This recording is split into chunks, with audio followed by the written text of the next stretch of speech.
Hello అండి. నమస్తే. ఎలా ఉన్నారు అందరూ? అందరూ బాగున్నారు కదా! నేను కూడా బాగున్నాను. మీ అందరూ కూడా బాగుండాలని కోరుకుంటున్నాను. ఈరోజు వీడియో ఏంటో మీకు థంబ్‌నెయిల్ చూస్తే ఆల్రెడీ అర్థమైపోయింది కదండీ! ఈరోజు టాపిక్ వచ్చేసి మన స్మార్ట్ హోమ్ మేకర్‌కి ఉండాల్సిన అలవాట్లు, లక్షణాలు అనేది మనం ఈ టాపిక్ గురించి అయితే మాట్లాడుకుందాం. మనందరం కూడా రెగ్యులర్‌గా చేసే పనులే అవే కొంచెం టైం మేనేజ్ చేసుకుంటూ కొంచెం స్మార్ట్‌గా ఆలోచించి చేసుకున్నాం అనుకోండి, మనం హ్యాపీగా మన పనులన్నీ కూడా చేసుకోవచ్చనమాట. ఈరోజైతే ఈ టాపిక్ మాట్లాడుకుందాం. ఎవరైనా మన ఛానల్‌ని ఫస్ట్ టైమ్ చూస్తున్నట్లయితే వెల్కమ్ టు అవర్ ఛానల్. నేను నా ఇల్లు. నేను మీ శ్రావణజ్యోతి. ఫస్ట్ టైమ్ ఛానల్ చూస్తున్న వాళ్ళ కోసం అండి, ఒక్కసారి ఛానల్‌లోకి వెళ్ళండి. వీడియోస్ అన్నీ కూడా మీకు యూజ్ అవుతాయి అనిపిస్తే తప్పకుండా సబ్స్క్రైబ్ చేసుకోండి. చాలా మంచి మంచి వీడియోస్ అయితే పోస్ట్ చేస్తూనే ఉంటాను. ఈ వీడియోలో నేను చెప్పిన పాయింట్స్ మీకు నచ్చినట్లయితే చూసి వెళ్ళిపోకుండా ప్లీజ్ ఒక లైక్ అయితే ఇవ్వండి. మీరు ఇచ్చే లైక్ ఏంటంటే నాకు చాలా మోటివేషన్‌గా ఉంటుంది. అలాగే మీ ఒపీనియన్ కూడా తప్పకుండా కామెంట్ సెక్షన్‌లో కామెంట్ చేయండి. ఇప్పుడైతే లేట్ చేయకుండా వీడియో స్టార్ట్ చేసేస్తాను. స్మార్ట్ హోమ్ మేకర్ అవ్వాలి అంటే మనం స్మార్ట్‌గా పని చేయాలండి. స్మార్ట్‌గా పని చేయాలి అంటే ఎక్కువగా కష్టపడకుండా మన టైం మనం మేనేజ్ చేసుకుంటూ, మన ఉన్న టైం మనం యుటిలైజ్ చేసుకుంటూ ప్లానింగ్‌గా ప్రతి పని చేసుకున్నాం అనుకోండి, మనందరం కూడా తప్పకుండా స్మార్ట్ హౌస్ వైఫ్స్ అవ్వచ్చు. స్మార్ట్ హోమ్ మేకర్‌కి ఉండే ఫస్ట్ లక్షణం ఏంటంటే, ఎర్లీగా నిద్ర లేవడం అండి. మనం ఎర్లీగా నిద్ర లేచామనుకోండి చాలా యాక్టివ్‌గా ఉంటాము. అలాగే మన పనులు కూడా ఎర్లీగా అయిపోతాయన్నమాట. మీరు రెగ్యులర్‌గా లేచే టైంకి ఒక 1 అవర్ ముందైతే లేవడానికైతే ట్రై చేయండి. ఎక్కువగా అవసరం లేదండి. పెద్ద చీకటిని మనం లేచిపోవసరం లేదు. ఒక 5కి లేచినా కూడా మన పనులన్నీ చాలా రిలాక్స్‌గా, కూల్‌గా చేసుకోవచ్చు. ఎర్లీ మార్నింగ్ లేవాలి అంటే ఎర్లీగా పడుకోవాలండి. ఎర్లీగా పడుకోవాలి అంటే మన పనులన్నీ కూడా ఎర్లీగా చేసుకోవాలి కదా! అంటే మనం ఆ రోజు ఈవినింగ్ నుంచే మనం నైట్ చేసుకోవాల్సిన ప్రిపరేషన్ అంతా కూడా ఈవినింగ్ నుంచే స్టార్ట్ చేసుకోవాలి. పిల్లలు స్కూల్ నుంచి వచ్చే టైంకి చక్కగా వాళ్ళ కోసం స్నాక్స్ చేసేసి పెట్టేసుకోవాలి. స్నాక్స్ అయిపోయిన తర్వాత మనం వాళ్ళ కోసం కాస్త టైం స్పెండ్ చేయాలి. వాళ్ళతో హోంవర్క్ చేయించడం గానీ, లేకపోతే ఏవైనా కాసేపు వాళ్ళతో మాట్లాడుకోవడం, స్కూల్‌లో ఏం జరిగింది, ఏం చేసావు, ఈరోజు ఏం జరిగింది, క్లాసులు ఎలా అయ్యాయి అన్నీ కూడా వాళ్ళతో కాసేపు టైం అయితే స్పెండ్ చేయాలండి. అదే మీ ఇంట్లో చిన్న పిల్లలు ఉన్నారనుకోండి, వాళ్ళు నిద్రపోయే టైంలోనే మనం పనులన్నీ కూడా కంప్లీట్ చేసుకోవాలి. ఎందుకంటే వాళ్ళు నిద్ర లేచిన తర్వాత పనులేవి అవ్వవు కనుక, వాళ్ళు నిద్రపోయే టైంలో మీరు చకచకా చేసుకోవాల్సిన పనులన్నీ కూడా చేసుకోండి. ఇంకా తర్వాతయితే మీకు చేయడానికి కుదరదు. చాలా హరీ బరీ అయిపోతారు. ఇంకా చేసుకోవడం కూడా మీకు చాలా కష్టంగా ఉంటదంట. వాళ్ళు పడుకునే టైంలో మీరు చేసుకున్నారనుకోండి, వాళ్ళు లేచాక చక్కగా వాళ్ళతో స్పెండ్ చేసుకోవచ్చు. హ్యాపీగా ఉంటారు. మీరిలా ప్లాన్ చేసుకోవచ్చనమాట. పిల్లలతో కాస్త సమయం గడిపిన తర్వాత మీరు ఇంకా నైట్ ప్రిపరేషన్ గురించి గానీ, అలాగే నెక్స్ట్ డే మార్నింగ్‌కి మీరు బ్రేక్‌ఫాస్ట్ ఏం చేస్తారు, లంచ్ ఏం చేస్తారు అనేసి నేను ముందు వీడియోస్‌లో కూడా చాలా వీడియోస్‌లో చెప్పానండి. వీక్లీ మీల్ ప్లాన్ చేసుకోమని. వీక్లీ మీల్ ప్లాన్ ఎలా చేసుకోవాలనేసి కూడా ఒక వీడియో చెప్పాను. ఒకసారి ఎవరికైనా ఇంట్రెస్ట్ ఉంటే ఆ వీడియో కూడా చెక్ చేయండి. ఇలా వీక్లీ మీల్ ప్లాన్ చేసుకోవడం వల్ల మనకి వంట అనేది చాలా ఈజీ అనమాట. మనకి గాబరా లేకుండా, టెన్షన్ లేకుండా కూల్‌గా ఏం చేసుకోవాల్సి ముందే ప్రిపేర్ చేసుకోవడం వల్ల మనకి ఈజీ అవుతుందనమాట. ఇలా ప్లాన్ చేసుకోవాలి ప్రతీదీ కూడా. ప్రతీదీ మనం నోట్ చేసుకోవడం వల్ల మనకి చాలా టైం అయితే సేవ్ అవుతుంది. ఇలా మనం లిస్ట్‌లో ప్రిపేర్ చేసుకున్న ప్రకారం నెక్స్ట్ డే ఏం చేస్తాము అనేసి నైటే అన్నీ పెట్టుకొని రెడీగా ఉంచుకోండి.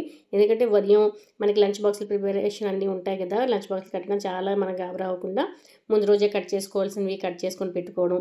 ఏవైనా ముందుగా ప్రిపేర్ చేసుకోవాల్సినవి ఏమైనా ఉంటే ముందుగా ప్రిపేర్ చేసుకొని నైటే పెట్టుకున్నాం అనుకోండి, మనకి ఈజీ అవుతుంది. అలాగే ప్రతి ఒక్కరం కూడా చక్కగా ఇడ్లీ, దోస బ్యాటర్ కూడా ఇంట్లో ఉంచుకోవాలి.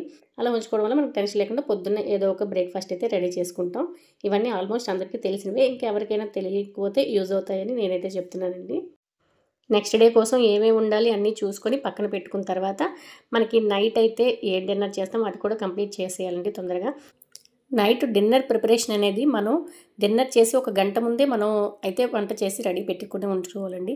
పిల్లలు ఎప్పుడు అడిగితే అప్పుడు చక్కగా పెట్టేసేటట్టు ఉండాలన్నమాట. వాళ్ళు అడిగిన వెంటనే పెట్టకుండా ఉండి కాసేపు ఉండి అయిపోతుంది ఒక 5 నిమిషాలు, 10 నిమిషాలు అనకుండా చక్కగా వాళ్ళు వర్క్ అన్నీ అయిపోయే టైంకి మనం పెట్టేసేటట్టు రెడీగా ఉండాలి కదా! ఇంకొకటి మనం నెక్స్ట్ డే ఉతకాల్సిన బట్టలన్నీ ఉంటాయి కదండీ! వాషింగ్ మిషన్‌లో వేసేవాళ్ళంటే నైటే వాషింగ్ మిషన్‌లో వేసేసి పెట్టుకోండి. ఇంకా మనం మార్నింగ్ లేచిన వెంటనే చక్కగా కొంచెం లిక్విడ్ వేసి స్విచ్ ఆన్ చేసామనుకోండి, మన పని అవుతుంది. ఇంకా బట్టల పని కూడా అయిపోతుంది. ఇలా మనం టైం అయితే మేనేజ్ చేసుకుంటూ ఉండాలి. నేనైతే బయట తుడిచి, ముగ్గు పెట్టుకోవడం అన్నీ కూడా ముందు రోజు సాయంత్రమే చేసుకుంటానండి.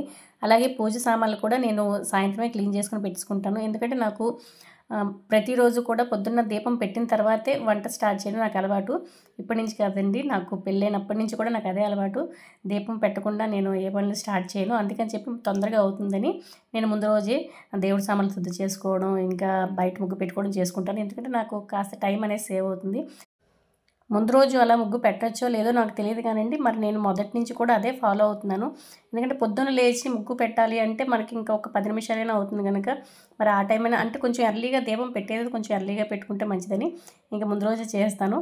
అలా చేయడం కరెక్టో కాదో ఎవరైనా తెలిస్తే కామెంట్ సెక్షన్లో కామెంట్ చేయండి. మార్నింగ్ అవర్స్ అయితే ప్రతి హోమ్ మేకర్ కూడా ఒక చిన్న సైజు యుద్ధమే చేస్తారు కదండి. పొద్దున్న పిల్లలు రెడీ చేయడం దగ్గర నుంచి ఇంకా లంచ్ బాక్స్ ప్రిపేర్ చేయడం, బ్రేక్ఫాస్ట్ పెట్టడం, వాళ్ళకి తినిపించడం, మళ్ళీ బాక్సులు కట్టడం, వాళ్ళని స్కూల్కి పంపించేంత వరకు కూడా ఇంకా గజిబిజి గందరగోళం అయిపోతుంది కదా ఇంట్లో అయితే. ఆ పనులు కూడా కొంచెం హడావిడి లేకుండా చేసుకోవాలి అంటే మనం చక్కగా పిల్లల లంచ్ బాక్సులు, వాటర్ బాటిల్స్, స్నాక్స్ పెడతాం కదా, స్నాక్స్ బాక్సులు అన్నీ కూడా చక్కగా ఒక పక్కన అయితే పెట్టేసుకోండి. మనం వంట అంతా చేసిన తర్వాత ఏవి ఎక్కడ పెట్టాం, బాటిల్ ఎక్కడుంది, స్నాక్స్ బాక్స్ ఎక్కడుంది, లంచ్ బాక్స్ ఎక్కడుంది, మూతలు ఎక్కడుంది అని గబారా పడకుండా అన్నీ చక్కగా ఒక నీట్గా ఒక పక్కన పెట్టుకున్నాం అనుకోండి, మన వంట అంతా ప్రిపేర్ అయిన తర్వాత ఈజీగా మనం ప్లాన్ పెట్టుకోవడానికి ఈజీ అవుతుందన్నమాట. పిల్లల్ని స్కూల్కి పంపించాక కొంచెం అయితే మనం రిలాక్స్ అవుతాం కదండి.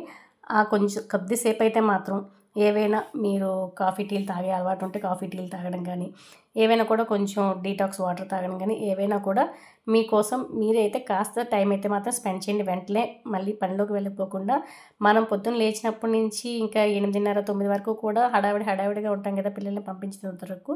ఆ తర్వాత అయితే ఒక 15 నిమిషాలు మాత్రం మనతో మనం కాసేపు స్పెండ్ చేసుకోవాలి. కాసేపు కూర్చోవడం వల్ల మనం తర్వాత నెక్స్ట్ చేయగలిగే పని ఏమైతే ఉందో అదైతే మళ్ళీ చేయడానికి మనకు ఒక ఎనర్జీ వస్తుందన్నమాట.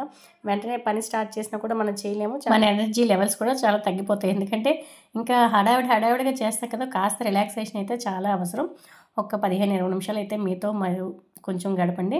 ఆ తర్వాత అయితే నెక్స్ట్ ఇంకా కిచెన్లోకి వచ్చి ఇంకా అంతకన్నా ఎక్కువ మరి చేయకండి, టైం అయితే ల్యాగ్ చేయకుండా ఒక 20 నిమిషాలు, ఒక అరగంట, మరి అంతకన్నా ఎక్కువైతే ల్యాగ్ చేయకండి.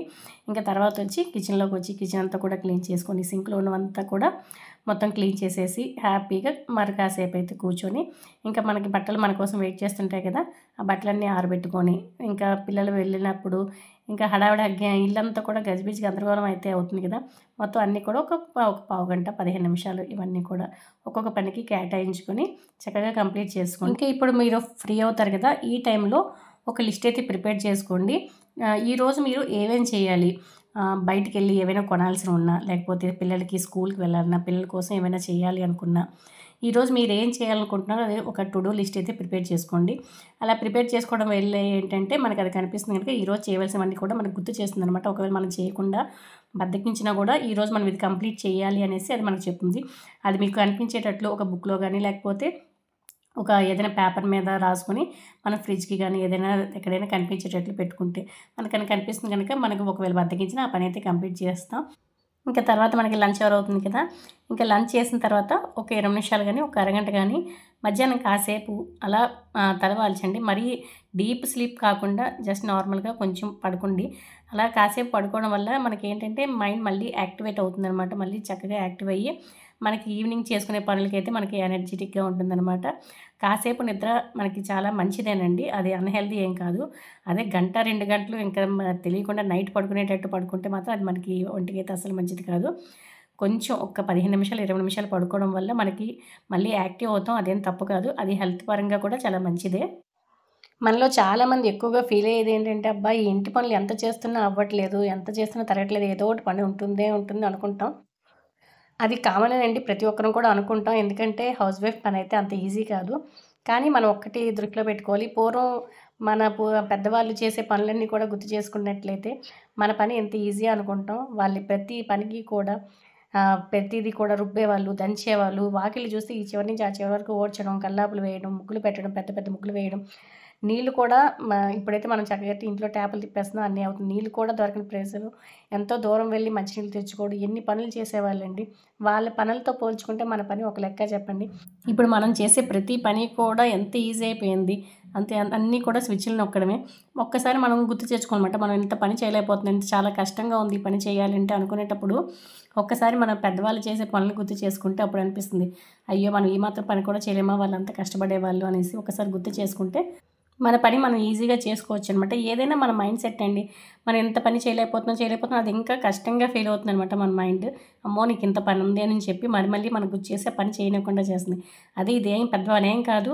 మనం ఆల్రెడీ మన పెద్దవాళ్ళతో పోల్చుకుంటే మనం ఎంత హ్యాపీగా ఉన్నాం, ఎంత ఈజీ అయిపోయింది అంతా అనుకుని చెప్పుకుంటే మనం హ్యాపీగా, జాలీగా మన పనులన్నీ చేసుకోవచ్చనమాట. ఇంకొకటి మనం ఏదైనా కొత్త పని చేయాలి అనుకోండి, ఏదైనా అడిషనల్‌గా ఏదైనా రెగ్యులర్‌గా చేసే పని కాకుండా చేయాలంటే, ఈరోజు నాకు ఈ టైం సరిపోలేదు, రేపు చేస్తానులే అనుకుంటారు.